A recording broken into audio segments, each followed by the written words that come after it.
Good morning, ladies and gentlemen. Good morning. Good morning. It's a singular honor to be able to introduce our keynote speaker, Dr. Alan Taylor, this morning.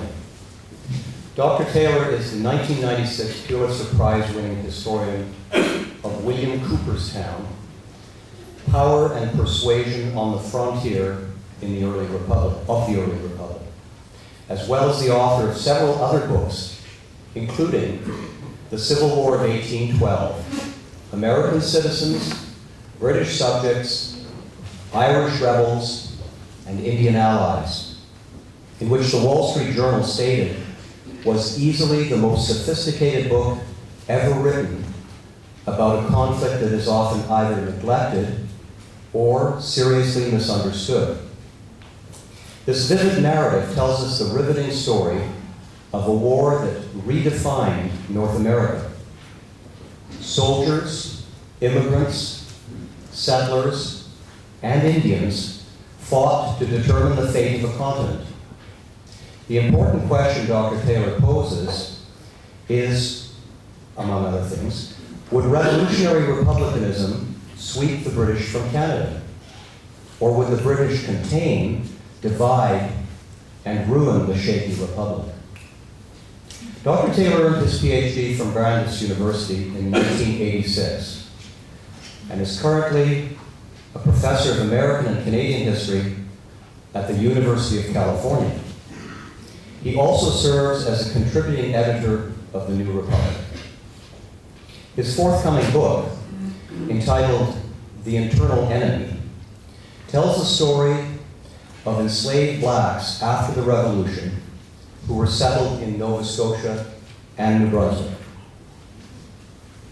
Dr. Taylor was our guest last year at the Huronia Museum's annual Heritage Dinner and was such an enormous success that Midland's Heritage Committee decided to invite him for another humorous and scintillating speech this year. We warmly welcome Dr. Alan Taylor and his wife, Emily Aldu, to our annual Heritage Conference. And now, I am honored to present Dr. Alan Taylor.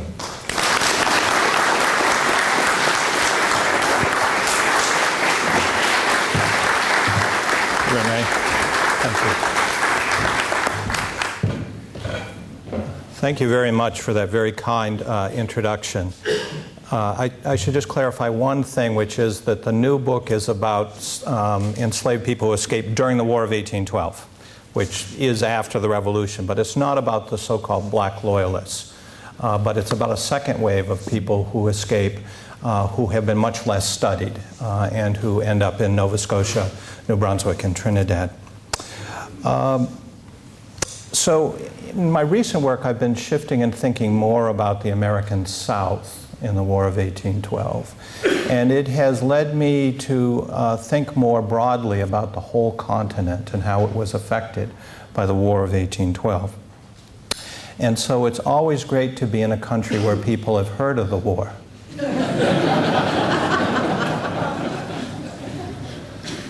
Indeed, thanks to the bicentennial, any Canadian who watches television knows there was one big battle where Tecumseh, Isaac Brock, Salaberry, and Laura Secord came together to defeat the people who wanted to take your land. Now, by comparison, the War of 1812 looms very small in American memory. Maybe some of you saw a piece that appeared in the New Yorker magazine last fall by Caleb Crane. And the point of the piece was that the War of 1812 was pointless, and he couldn't understand why historians wrote about it. And I wondered why Caleb Crane was writing about it. Now, part of the problem in the United States is the name, the War of 1812, which it turns out doesn't actually help my students to identify when it was fought.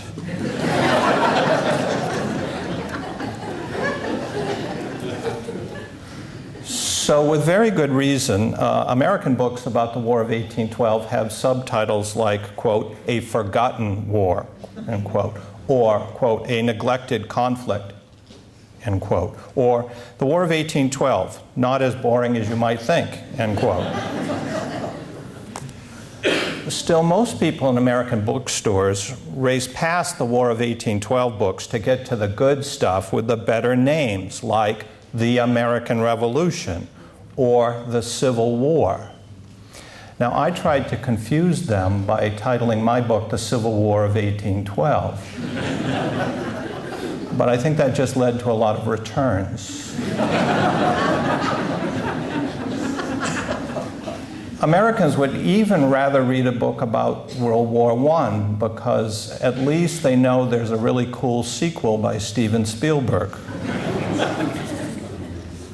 Now, I've been making jokes about the name of the war, but I think there actually is a serious problem associated with the name of the War of 1812.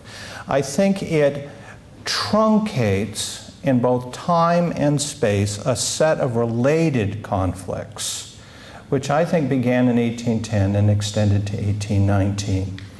And while the American invasion of Canada is certainly the biggest and most important dimension of that, it often excludes other wars that we tend to treat as discrete phenomena, when in fact they are best revealed as part of a common package.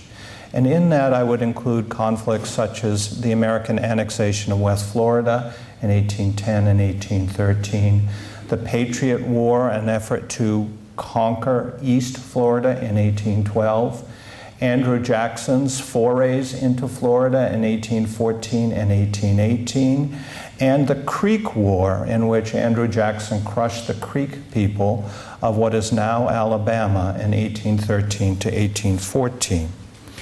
So I think if we aggregate all of these, we really have something that might be better described as the War of 1810, a set of conflicts that extended from 1810 to 1819. Now, by the more narrow version of the War of 1812, we tend to pinch that conflict as falling between a formal declaration of war in June 1812 and the Treaty of Ghent on Christmas Eve in 1814. Some popular historians will even cast out the biggest battle of the conflict at New Orleans in January 1815 as if it were just some sort of silly communications mistake or temporal anomaly. The narrow definition of the war tends to regard the conflict as framed by a legal process, by a declaration, and then ended by a treaty. And that it was simply a war between two sovereign nations, the American Republic and the British Empire, which excludes native peoples as primary participants. Now, given that none of our contemporary wars work that way, we ought to be a tad less naive about how conflicts worked in the past. Now, let me focus then in on geographic space. Memory of the war tends to focus, depending on which side of the border you're on either the defense of Canada or on the defense of the American Chesapeake. Americans like to remember the war as a defensive struggle against British bullies, as a second war for independence, as some call it. Popular memory dwells on a few episodes of homeland defense. The burning of Washington, D.C., with Dolly Madison rescuing George Washington's portrait, or the writing of the Star-Spangled Banner at the defense of Baltimore a month later in September of 1814. Now, these episodes come from the second half of 1814, when the United States was facing serious British counterattacks. Now, you've all been sitting there very politely, although I know you're seething. We're Canadians. You're Canadians, so you do seething very politely.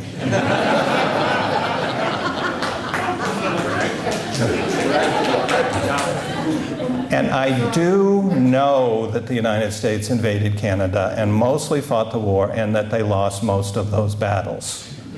Okay, I know that, right? I'm very popular in Canada. So in my experience, Canadians are remarkably patient and polite on everything except the War of 1812. And it doesn't take much to make Canadians happy. You just have to, as an American, admit that you know the U.S. lost the War of 1812. And so they'll wash your car or mow your lawn.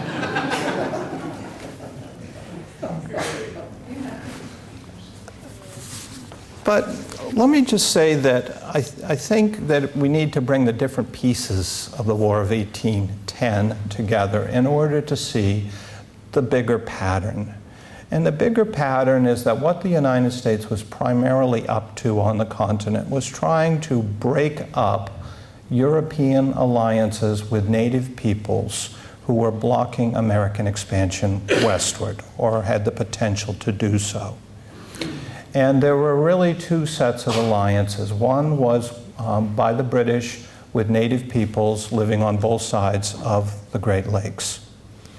And that was the bigger obstacle to American expansion and was the main focus of the American invasions of Canada, was to break up that alliance. But there were a second set of alliances that involved the British, but also the Spanish to the south. So the Spanish were key players because Florida at that time was a Spanish colony. But Spain was beholden to the British Empire because during the Napoleonic Wars, Britain was attempting to liberate Spain from Napoleon Bonaparte's occupation. So Southern Americans coveted Spanish Florida in the same way that they coveted Canada, as primarily places to break up these alliances that were creating what was perceived to be a dam blocking American expansion westward. And Americans were doing this, and it's hard to explain this to contemporary people who are very familiar with the contemporary power of the United States. And we can tend on both sides of the border to read that power deep back into the past. But the United States was a relatively weak country in 1812. And it was a very anxious country. It was very fearful of being hemmed in by Europeans allied with native peoples. And this fear was greatest in the South because there was an additional danger, which was slave revolt. Southerners feared very much that their slaves would rise up and kill their masters and liberate themselves. And the great fear was that the Spanish and the British might encourage this. Now, if there's one phrase I wish I could get my students to forget, it's manifest destiny. Right? It is the be-all, end-all explanation. They'll put it on an exam to answer any question. Right? And again, it suggests that from the very beginning there is this powerful United States that's whole existence is bent upon pursuing this manifest destiny. Now, there are periods of American history where manifest destiny is a good description. And I would say it's from the period when the phrase is coined in the 1840s on. It distorts the earlier period when people in the United States were much more fearful of being on the losing end of history. And that's why they end up invading Canada and invading Florida. And in particular in Florida, what they're trying to do break up is communities of runaway slaves, people we call Maroons. Tennessee's leading politician and militia general, a man named Andrew Jackson, who I suspect many of you have heard of, regarded the war as a golden opportunity to conquer the Floridas. There were then two, East and West. In a letter to the governor of Louisiana in 1812, Jackson explained, quote, "I hope the government will permit us to cross the southern coast and aid in planting the American eagles on the ramparts of Mobile, Pensacola, and St. Augustine. British influence must be destroyed, or we will have the whole southern tribe of Indians to fight, and slave insurrections to quell in all of the southern states," end quote. So I hope you note the element of fear in that. Now, often imperialism is driven by a sense of exaggerated fear, and so it was with American expansion in the War of 1810. Now, Jackson would achieve phenomenal successes in the war. He would conquer the Creek peoples with enormous bloodshed and compel them in the Treaty of Fort Jackson to give up 23 million acres of land. He would then proceed to New Orleans and defend it against a British attack, in the most one-sided battle of the war, in which almost all of the casualties were paid on the British side.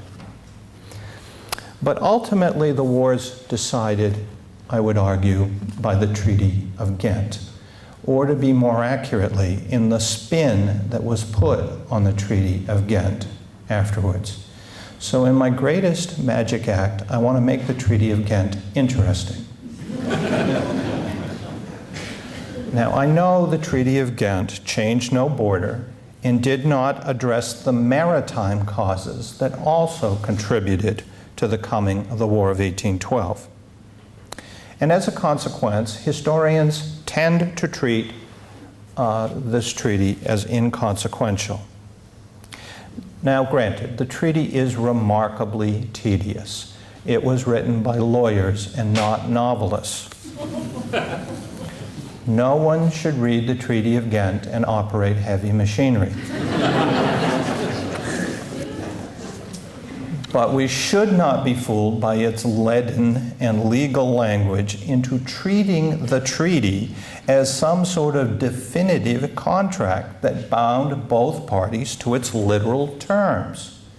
In fact, like any treaty, its meaning became what the parties made of it in the aftermath. To be blunt, the ultimate meaning of the Treaty of Ghent became what Americans could get away with and what the British could live with. During a subsequent 5-year period of jockeying and contention over the treaty, the Americans would belatedly win the war. And they did so primarily at the expense of native peoples and of maroon communities formed by escaped slaves. Now, during the negotiations at Ghent in the summer of 1814, the British were initially in a very strong position.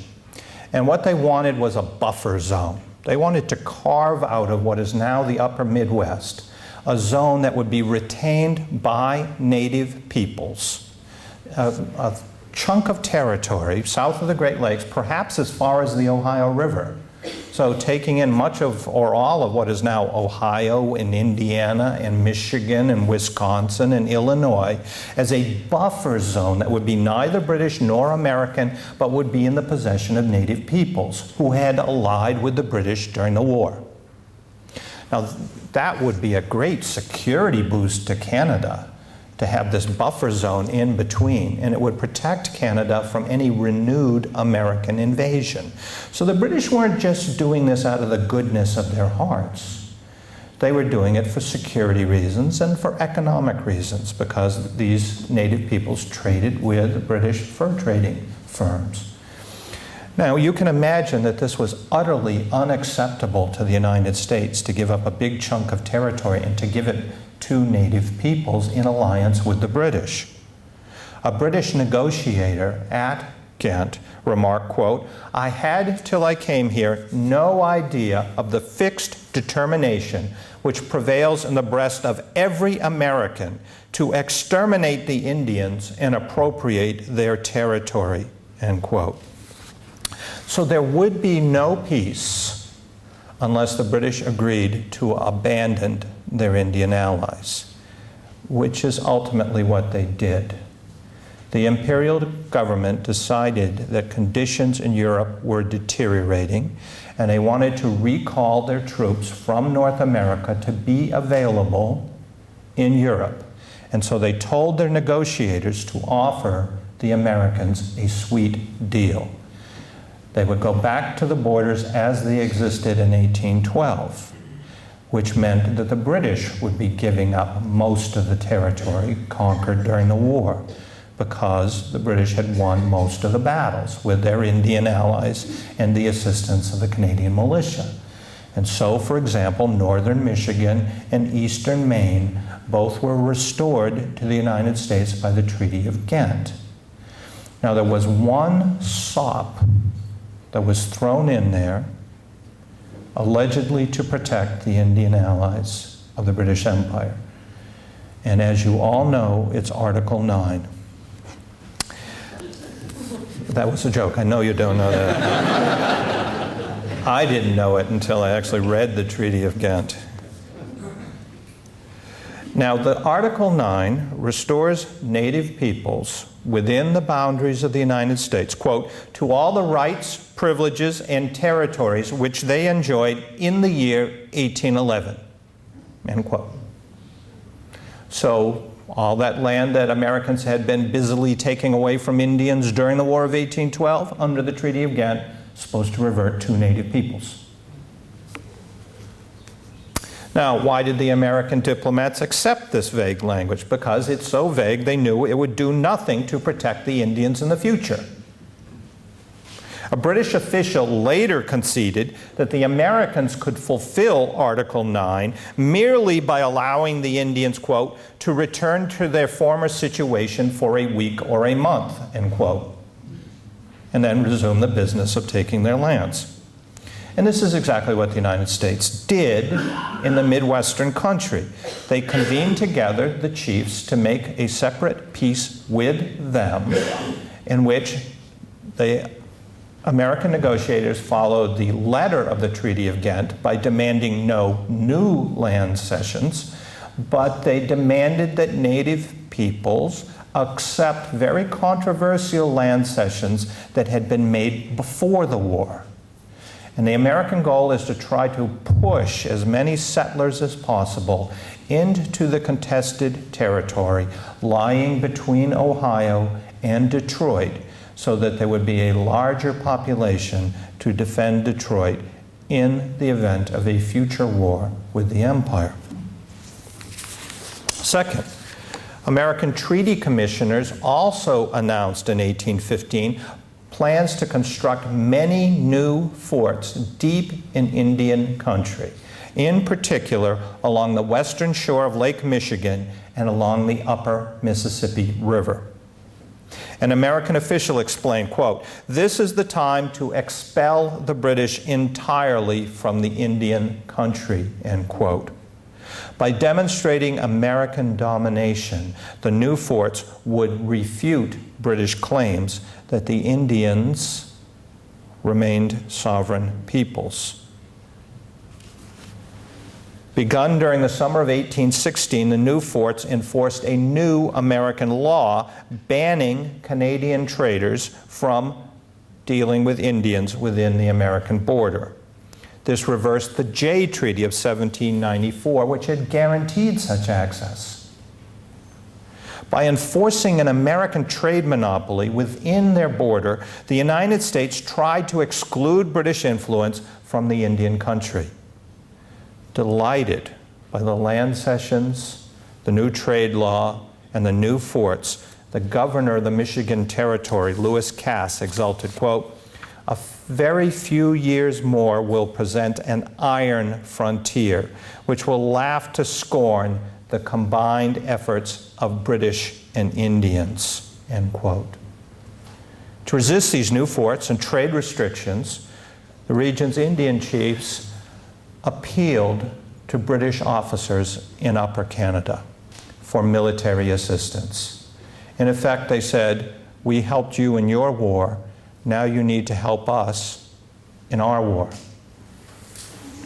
Now, the British officers sympathized with native peoples, and they reported to the home government in London their recommendation that the British go to war again to help native peoples roll back those forts and that new law and those land cessions. But how do you suppose the imperial government in London responded to that? What are their priorities? The Great Lakes rank very high, native peoples rank high? No. maintaining trade with the United States, avoiding a further inflation of the British national debt loomed much larger. So the imperial government sent orders to their commanders around the Great Lakes to stand down. For example, for Drummond Island, which is not all that far from here, a British officer had to explain to the assembled chiefs, quote, "I have my great father's orders to obey, and all the Indians in the universe will not make me deviate from them," end quote. Now, during the War of 1812, the United States had failed to conquer Canada. But by enforcing their harder version of the of the border after the war, and by thereby rupturing the British alliance with the Great Lakes natives, the Americans secured a primary goal of the War of 1812. They broke up the British alliance with Indian nations living south and west of the Great Lakes. Now, to the south, Americans did even better. And this is largely thanks to the power and popularity of Andrew Jackson. Initially, the Madison administration conceded that the Treaty of Ghent obliged Americans to give up the 23 million acres of land that Jackson had extorted from the Creeks, from those Creeks who had assisted the United States, as well as those who had resisted it. Now, Jackson argued with a masterful sophistry that the Creek War was not part of the War of 1812, and that his Fort Jackson Treaty came before the Treaty of Ghent, and therefore exempted the 23 million acres from Article 9 of the Treaty of Ghent. The Creeks would not give back a square inch of territory that they'd lost during the war. Now, partly this is the power and popularity of Andrew Jackson. He had become the greatest hero that the Americans had in a war that had mostly generated failure. But there's a second factor, which is that American settlers had already pushed onto Creek lands. The population of American settlers in Alabama Territory had been just 9,000 in 1810, and it rose to 144,000 by 1820. No American government is about to evict so many constituents from their new farms. As in the North, Indians in the South appealed to the British for help against the Americans. But as in the Northwest, the imperial government wanted peace and trade with the United States rather than to protect their Indian allies. In 1818, Andrew Jackson followed up by invading Florida to burn towns of Black Maroons and the Seminole Indians in revenge for some raids along the Georgia frontier. Once again, he exceeded his orders from Washington. To cap off his victory, Jackson executed a British trader, Alexander Arbuthnot, and a former Royal Marine lieutenant named Robert Armbruster. Now, both men were independent operators, acting from a mix of profiteering and idealism, but Jackson treated them as British secret agents and executed them. Although the new American president, James Monroe, and most of his cabinet officially regretted the invasion and executions, Jackson won even greater popularity in a nation that especially hated the British for aiding Indians and runaway slaves. Fortunately for the United States, the British government did nothing but protest the executions, balking at a renewed war. As in the Great Lakes country, the British refused to be drawn into another war over violations of Article 9. And the Spanish recognized that they could not defend Florida, so in 1819 they agreed to cede Florida to the United States. So in conclusion, in bending the Treaty of Ghent to serve American expansion, the United States pursued contrasting northern and southern definitions of their national boundaries. Defeats in Canada had sobered American leaders, which set northern limits to their future expansion. Unable to conquer Canada, the Americans accepted their northern border. Indeed, beginning in 1815, they hardened that border to separate Indians within from British agents, traders, and soldiers without. But while seeking a harder border to the north, the United States vigorously erased its southern border with Spanish Florida, where the northern invasions had reaped defeats, revealing British and Canadian and First Nation strength. The American southern forays had won victories, exposing the British and Spanish there as incapable of defending Florida and their native and maroon allies. Americans exploited that weakness to create a lawless borderland that invited further invasions. That American diplomats exploited the weakness and lawlessness to pressure the Spanish into ceding Florida, which the British also accepted to keep the peace with the United States. And so it matters greatly that the Americans had to settle for hardening their northern border, which would not move north, but would be extended westward across the continent. Despite some later saber rattling, the Americans would never again invade British Canada.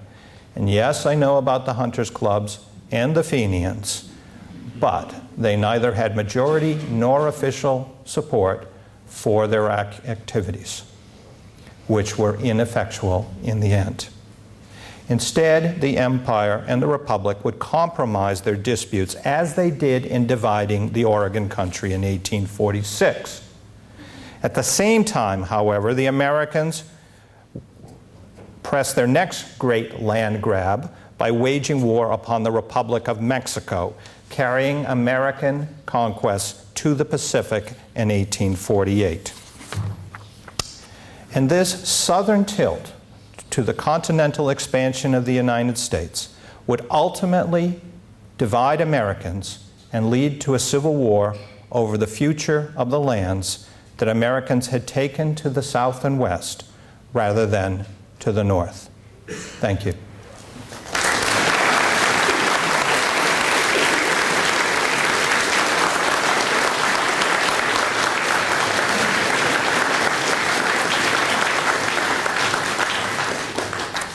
I'm happy to take any questions you may have, and there are, I understand, a couple of mics available. Question over here, John. Thank you.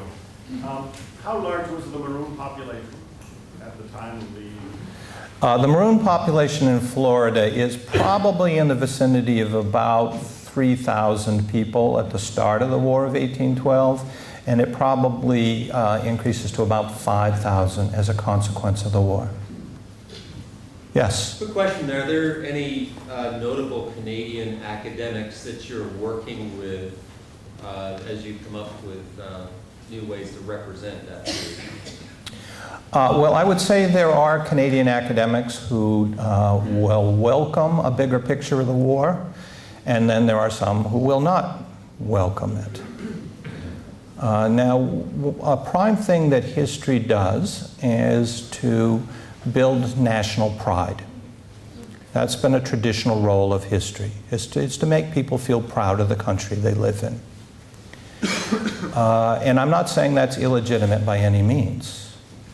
But we also, I think, need to recognize that sometimes that can put limits on what we will think about. Now, this happens on both sides of our border. So what I try to do in my presentations is to say that it's all for the best, that people are proud of the United States and proud of Canada.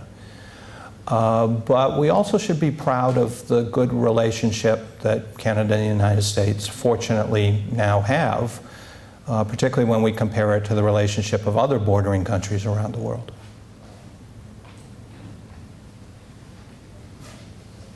Right here. Would you expand on your knowledge about the Maroons There's not many people that know about them. Right. You are really going to want to buy my next book. It will expand your knowledge greatly. No, to just give you a little tease. Maroons is a phenomenon that you find throughout the Western Hemisphere, where slaves would run away and try to find communities that would be in secluded places, especially in swamps, but occasionally in mountains. There were probably the largest number of Maroons that I know of were in Jamaica. And they obviously have an embattled relationship with the people who are running plantations from which they've escaped. But ordinarily what happens is that the Maroons will fight to a standoff, and then they'll reach a treaty in which they are allowed to keep their communities in their own freedom, but they are supposed to prevent other slaves from running away to join them in the future. And indeed, they are to be useful to the slave regime by serving as slave catchers. So we shouldn't imagine that there's always a solidarity by people of the same color. Sometimes Maroons, once they've run their own independence, the price of keeping that independence is to help the slave regimes. Now in Florida it's a little different because they've gone there from, it goes back to the colonial period when they're escaping from South Carolina and going down. And the Spanish welcomed them and then recruited them as a militia to help defend Spanish Florida against British colonial attacks. And this black militia turns out to be very effective because they're fighting not just to defend Spanish Florida, they're trying to defend their own freedom. So Florida is the most significant place in North America to sustain a Maroon community, communities plural, for a long period of time. Another place that had a very long-lasting but much smaller one is the Great Dismal Swamp of Virginia. Yes? What party was in power during the War of 1812? It's the Republican Party, but it's not today's Republican Party. But it's the Republican Party of Thomas Jefferson and James Madison, who were Southern planters. And that party had become the most popular one throughout the country, with the exception of New England, where the opposition party retained its popularity. But New England's just one corner of the country. And there it's the Federalist Party, which used to be the most powerful party in the country before the rise of Jefferson's Republican Party. So the original administration of the federal government under the new Constitution of 1787 was by the Federalists, George Washington, Alexander Hamilton, John Adams. But then they were swept from power in 1800 by the Jeffersonian Republicans, who were then waging the war without any support from the Federalists, who are doing all they can to undermine the war effort.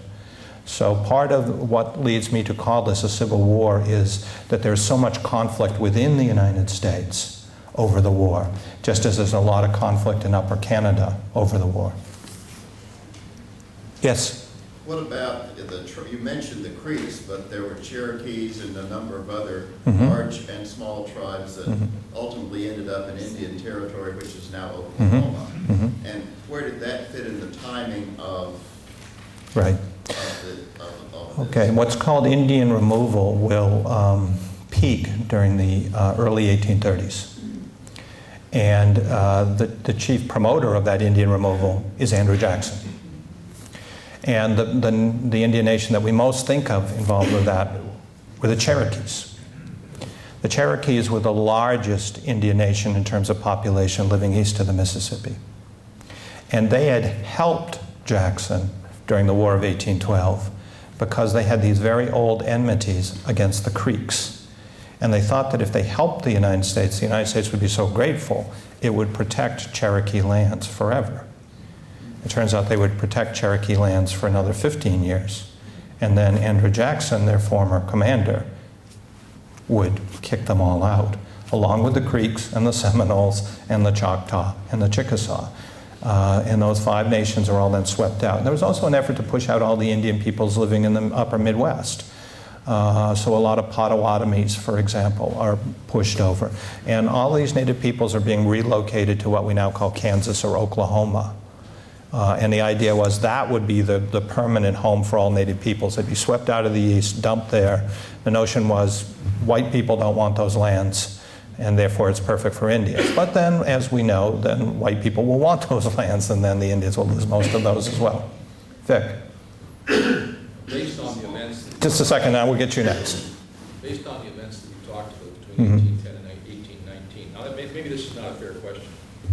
Are you proud to be an American? Right, now I understand that it's not meant to be a negative question. At least I don't think so, because I know Vic. But, I'm not proud of everything the United States has done in the past. I'm not proud of everything the United States does in the present. But that doesn't mean that I'm not proud to be an American.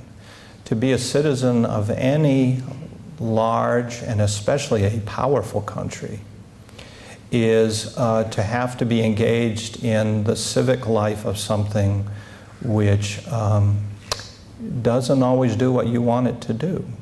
But you have to be involved in that and do what you can to try to shift it.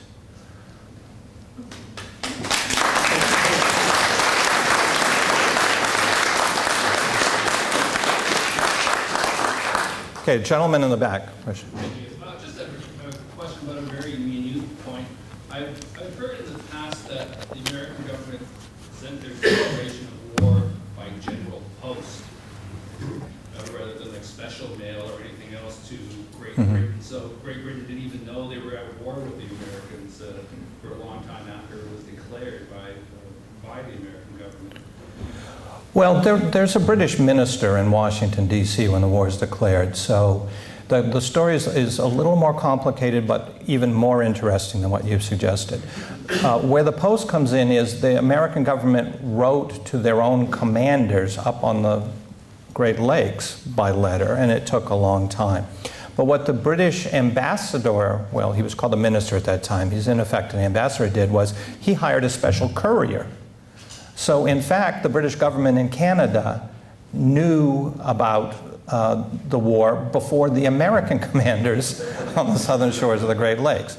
And then there's another information conduit, which is there is a powerful American capitalist at that time named John Jacob Astor, who had fur trading interests on both sides of the border. So he wants to contact his British partners to let them know this war is coming so they could protect their mutual property. He hopes if he does this, they'll protect his property. Right? So this courier just races past, for example, the American garrison at Fort Niagara, and to cross the border and to tell one of the Clarks, who's one of these traders based over there in what's Niagara on the Lake, who then tells Isaac Brock. So Isaac Brock knows about the war before the American commander across the Niagara River in Fort Niagara does. And at that time, there were American officers visiting on the Canadian side, so he arrested them. And he is able to send orders up to the British commander up in this vicinity, up on Georgian Bay, and says this is the time to strike and go over and grab Mackinac before the Americans know what hits them. And so the British were then, because they had superior information about the war earlier, they are able to win the first battle of the war.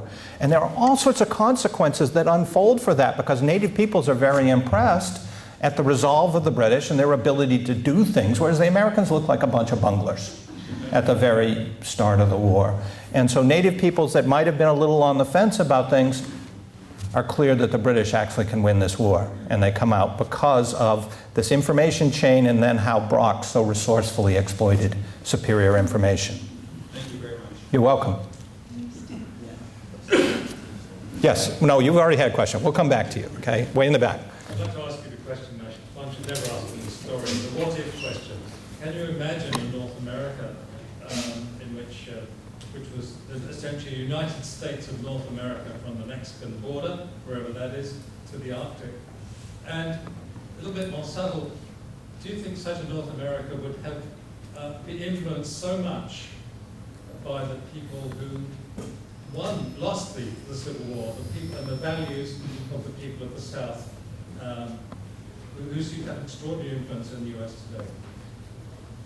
Well, I think it's a legitimate question. I could imagine things playing out differently. Lots of factors would have had to gone differently than they did. So it's not like if you had one nail in the shoe of a horse, everything would have gone differently. There would have had to have been 10 to 20 factors would have had to gone differently for the United States to have conquered Canada and to have retained it.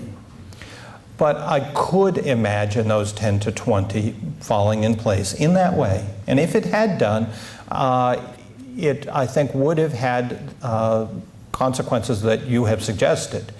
And that's one of the reasons why it didn't happen, was that Southerners, even though they wanted the war to grab Florida, and they want to stick it to the British, so they want to invade Canada, but then it was suggested to them, but then we get to keep Canada, and that will strengthen the North. And is that such a good idea? And then a lot of these Southerners are going, can we figure out some way to give Canada back after we've conquered it? Right?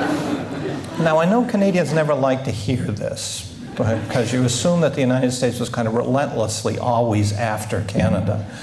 But in fact, Southern Americans had this ambivalence about Canada because they had this regional rivalry that had already developed with the North, and they feared that the North would gain power. So there are all sorts of ironies in the war. Northerners really didn't want the war, even though if it had the war in Canada, if it had succeeded, it would have strengthened them. And it's one of the factors that contributes to why the United States bungles the war so badly, is because politically there's so much ambivalence about it within the country and so many divisions. Way up there. I read your Civil War of 1812 book. I loved it, and I'm looking forward to reading your next one. And I'm just wondering, you talked about the resettlement of blacks after the War of 1812. Right. So are these mainly slaves who have joined British forces? What is the... Well, what they are, they're enslaved people who lived either in Maryland, Virginia, Georgia, some in Louisiana, who whenever British naval forces start to operate right along their coast, enslaved peoples would steal boats and paddle out to the British warships. And they're going in groups of men, women, and children, saying, we're on your side. The enemy of our enemy is our friend. And the British naval commanders initially were under orders to discourage them from coming, because it's expensive to take in a lot of refugees, and particularly on these crowded warships. You got to feed them, you got to shelter them, you got to clothe them. But they kept coming in such numbers, and they put British commanders, naval commanders, on the spot. Will they violate their orders, which say send them back, or will they take them in, violating those orders? And the naval commanders make decisions on the spot to take them in, because they really become quite touched by the stories these people tell of what they've suffered. And the British warm to the idea, these British naval officers, that they want to be liberators. And so in a way, these formerly enslaved people helped to liberate the British from these constraining orders. And their assistance makes possible, I argue in the book, the British success in capturing Washington, D.C., because they enlist as Marines. They are pilots, guides, nurses, laundresses. The British Operation the Chesapeake, which hadn't gotten very far in 1813, suddenly is much more effective in 1814. And I say it's because of this shift where they start welcoming thousands of runaways. And then the same thing will play out on the coast of Georgia in early 1815, and on the coast of Louisiana in early 1815. And the people will be taken off to either Trinidad, Nova Scotia, or New Brunswick. And would this have had any economic effect on... It does during the war. The war is really bad news for the United States, and particularly the Chesapeake. Yeah. Losing 3,000 slaves is a big deal. But also having the British blockade the coast and keep exports of tobacco and wheat and flour from going out and imports from coming in is very bad for the American economy. So the United States was on the verge of collapse by the end of 1814 and is really rescued by the Treaty of Ghent. So another scenario I could pave out that would be even more plausible would be that the United States collapsed. If the British had held a hard line at the Treaty of Ghent and said, no, we're going to take another go in the campaign of 1815, I don't think the United States could have handled that. Yes? Could you comment briefly on the role of Laura Secord? Oh, I'm going to get into all sorts of trouble here. She makes great chocolates. And she had a cow. I tend to actually believe most of the Laura Secord story, but the Laura Secord story got a spin in the 19th century, which was a little misleading. Laura Secord, I do think, did overhear American officers planning an operation to go out to beaver dams, and she did go through great hardships and danger to slip away to warn British officers of this. But it turns out the native peoples actually won the battle, and they already had the battle pretty well in hand by the time British officers. So ironically, what Laura Secord, I think, achieved was she managed to tell British officers that this was going on, so they went and intervened in this battle, which was basically native peoples against Americans, and the Americans were on the verge of being wiped out. And the British officers then appear. The Americans didn't trust surrendering to native peoples because they thought that the native peoples would avenge all sorts of things and kill them all. But when British officers appear, then the Americans will surrender to them because they expect the British to protect them from Indians. So what Laura Secord's great accomplishment was probably to save several hundred American lives from being wiped out by native peoples. Thank you. You're welcome. Yes, Jamie. Now, I'm just interested to know, did David Parrish ever get paid back? And was he paid back in Indian lands that were taken by the U.S. government? Okay, well, Jamie is referring to an episode in the book in which I tried to figure out why is it the United States keeps sending its military forces to the Niagara frontier as its primary theater of operations rather than operating up and along the St. Lawrence River, where strategically makes a lot more sense. To go and grab Montreal, or at least to grab Prescott and close off that transportation corridor. So they don't do it. Why not? Well, it turns out there was a guy named David Parrish who was a wealthy capitalist. He's kind of like John Jacob Astor. And he has a lot of clout with the American government. And what he says is, I'll loan you money, provided you don't send any armies into the vicinity of my properties along the St. Lawrence. Because he wanted to keep war away from where his properties were, because he knew that war destroys things like his ironworks.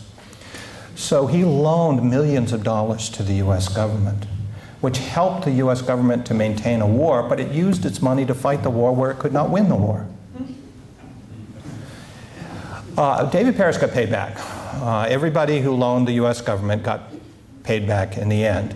Now, the sale of Indian, he's not paid in land, he's paid in cash. He got a nice interest rate, 7.5%. So, you know, that was a high interest rate even for that time, where the usual rate was legal rate was 6%.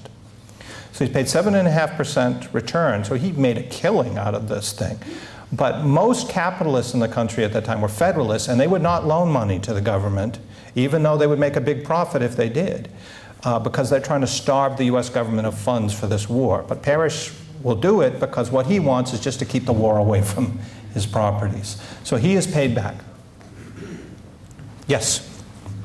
The demilitarization of the Great Lakes, which is a consequence in the Treaty of Ghent, I think, how significant was that and how unique was that for the time?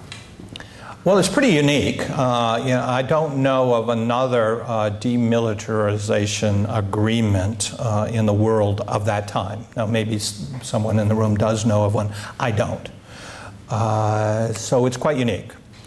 I think it's pretty significant, and it's obviously contributed to the ability of the two countries not to engage in an arms race with one another in the future.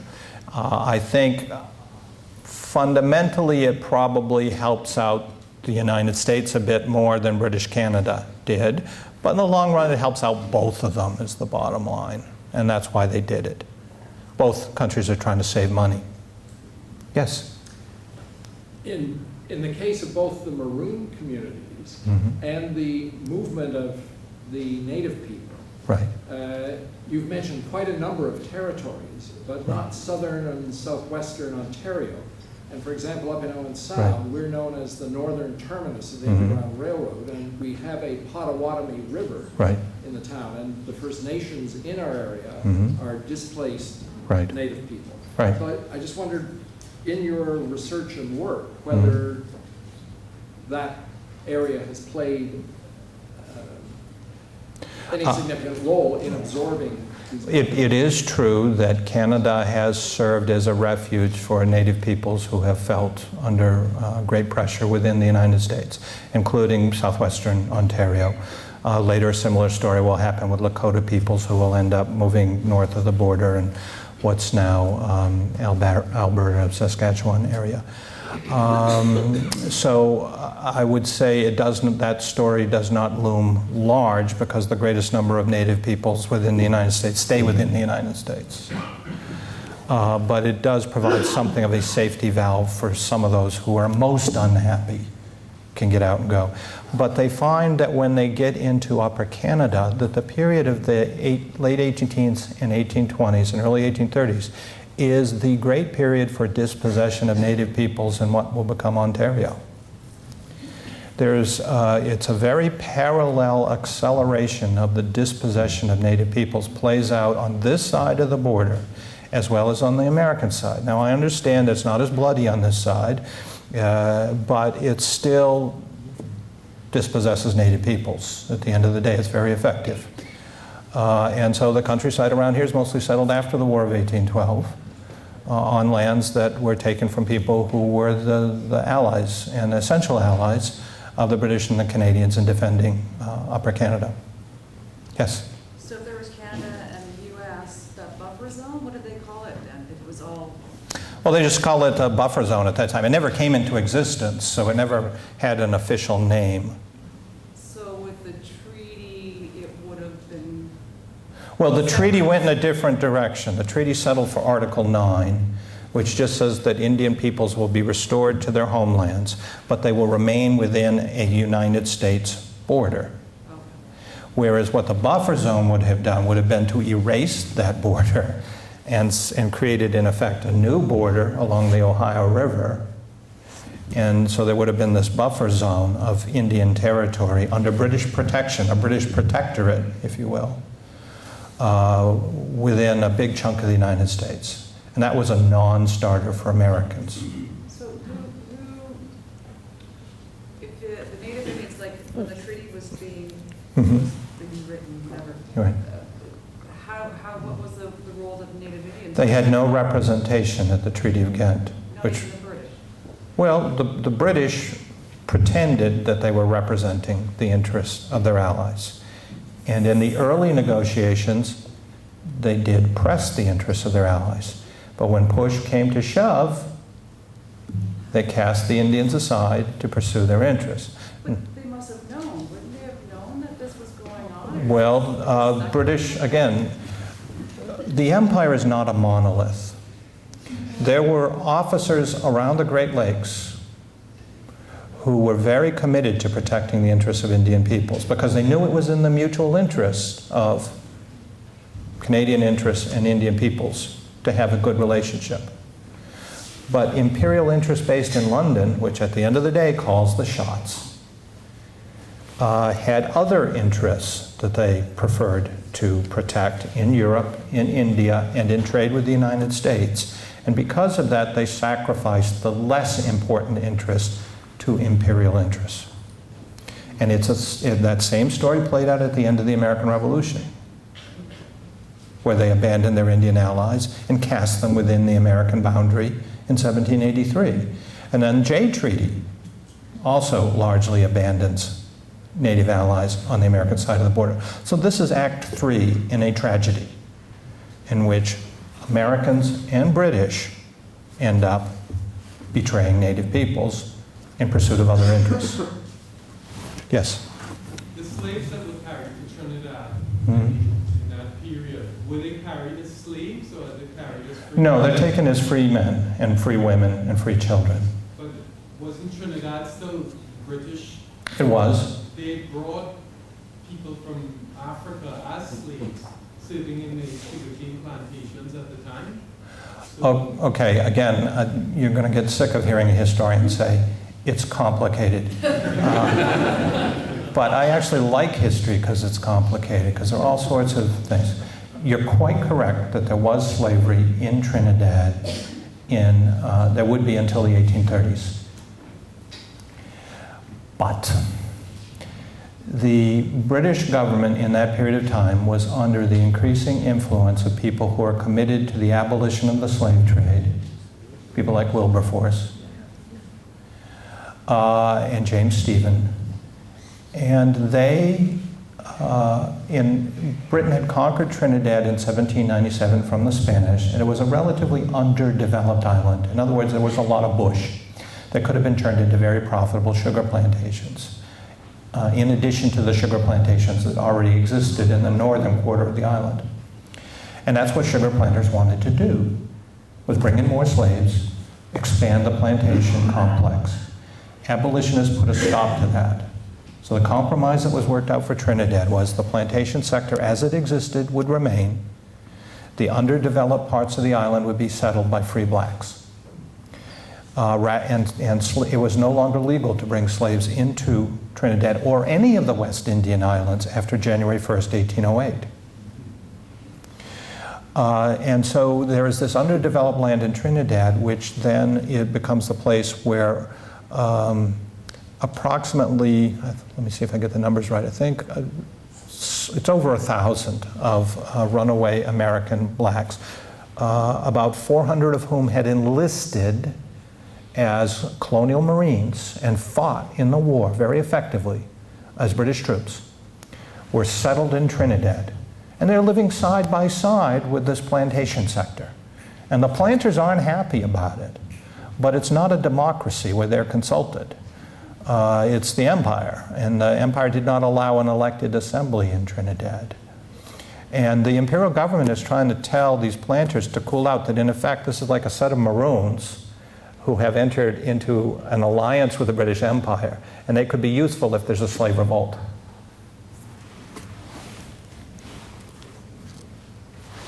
Yes, ma'am. At the beginning of your speech to us, you read a quotation from Andrew Jackson about his goal being to decimate, eliminate the Indians. Yes.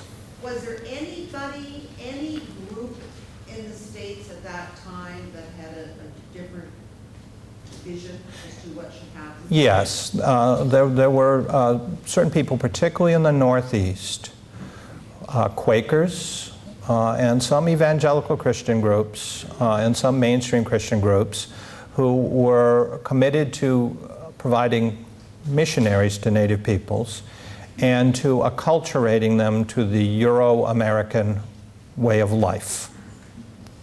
And they had remarkable success, for example, among the Cherokee, who adopt a written system, have their own elected government, have a constitution, have schools. And in fact, they're saying, we're doing all the stuff you've been telling us to do if we want to keep our lands. They did it.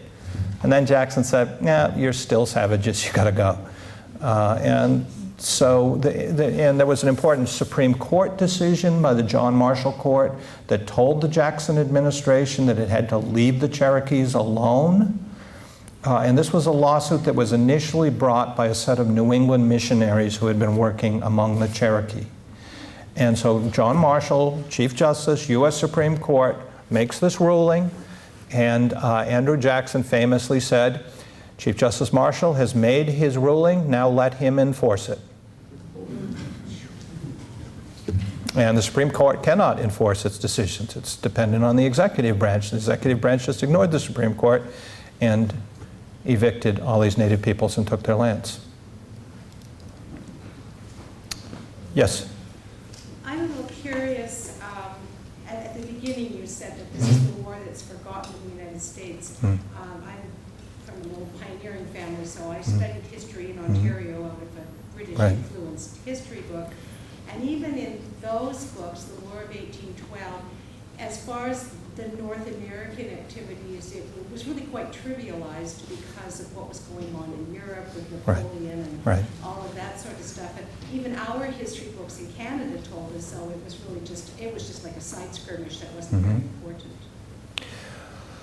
Well, there are two things that I think it's useful to try to keep in mind at the same time. One is that the scale of warfare in Europe was on a scale that was astonishing for its own time, for any time. I mean, Napoleon's routinely going into battles with armies of 200,000, 300,000 men. And the United States government, I think the largest army it ever was able to assemble in one place at one time was about 7,000 men during the War of 1812. More people would die in one of Napoleon's battles than would die in the whole War of 1812. Okay? One battle in the War of 1812 here, I mean, all of the fighting in North America, you add up all the casualty list and you compare it to the Battle of Borodino or Austerlitz, and it doesn't compare. So we need to bear in mind that mass warfare with conscripted armies is really Napoleon's invention, and the rest of Europe had to keep pace, and they did. And just the destruction, it's the greatest acceleration in warfare short of the 20th century in human history. So that's important to bear in mind. On the other hand, we live in North America, right? And some relatively small forces operating in 1812, 13, 14, 15 could achieve a kind of leverage against each other that would have consequences, long-lasting consequences for the continent that will become the most powerful continent in the course of time, in the next century and a half. And that's also important. So we shouldn't just dismiss and say, oh, it's just small potatoes. Small potatoes, but they're playing for a very big future, it turns out. Yes, in the back. Was there slavery in Trinidad before the British took place? Yes. I have read recently, to my surprise, the Spanish Empire, Spanish South America, eliminated slavery much earlier. That would be nice if it were true. But, you know, what I think the germ of truth is in that is that the Spanish were operating under Roman law. And Roman law provided all sorts of potentially limits on what you could do with slaves. Right? And the Catholic Church has a power in Spanish America that it doesn't have, obviously, in the British Empire. And the Catholic Church provides certain protections, particularly for slaves who are clearly Christian, who have become Christian. And so the number of people who became emancipated through the private act of their owners, something called manumission, is much larger in Spanish America than it is in British America. And there are places in the Spanish Empire where free blacks outnumber slaves by 1800. But there hasn't been a systematic decision by a government to eliminate slavery. And that won't come until the revolutionaries in Spanish America, led by Simon Bolivar, will use this as part of their appeal. And so the emancipation, the sweeping emancipation of people in Spanish America comes about as a consequence of these revolutions of the 18 teens and 20s in South America. Except for Brazil, which retained slavery even after the United States abolishes slavery. Because Brazil was Portuguese rather than Spanish. Yes? I very much appreciate your discovery, in a sense, from your research and your explanation on the shifts in values and application of those values, as you've outlined in the 1810 to 1819 period. This is an invitation you might well refuse, but I would appreciate your thoughts on the persistence of that kind of approach into the 20th and early 21st 21st century, particularly in the Middle East situation? Right. Well, I'm certainly very conscious that when I've been writing my last book, Civil War of 1812, and the new book, that we live in a world that's at war, and that the experience of being in occupation of other countries is in the news. And so I think it certainly does give me a sensitivity, I think, to understanding in the past when people in Michigan, people in parts of Upper Canada experienced military occupation, and the kind of tensions that existed between civilians and soldiers of armies on both sides. Is very much at the heart of Civil War of 1812 because of that experience.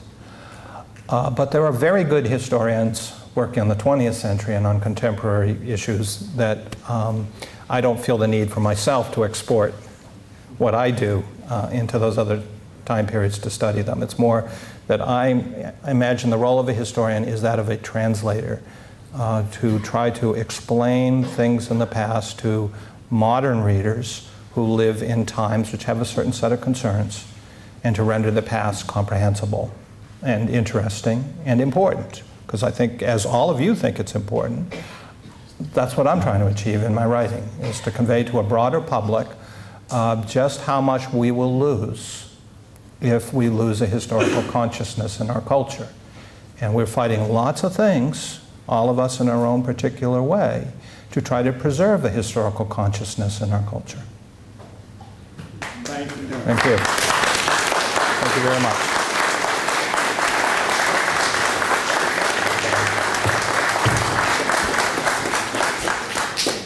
Dr. Taylor, I'd like to thank you very much on behalf of the Heritage Committee and present you with a small token of our appreciation. I'm not sure what's inside. I understand it's British pounds, but they are convertible to Yankee dollars. Thank you very much. Thank you.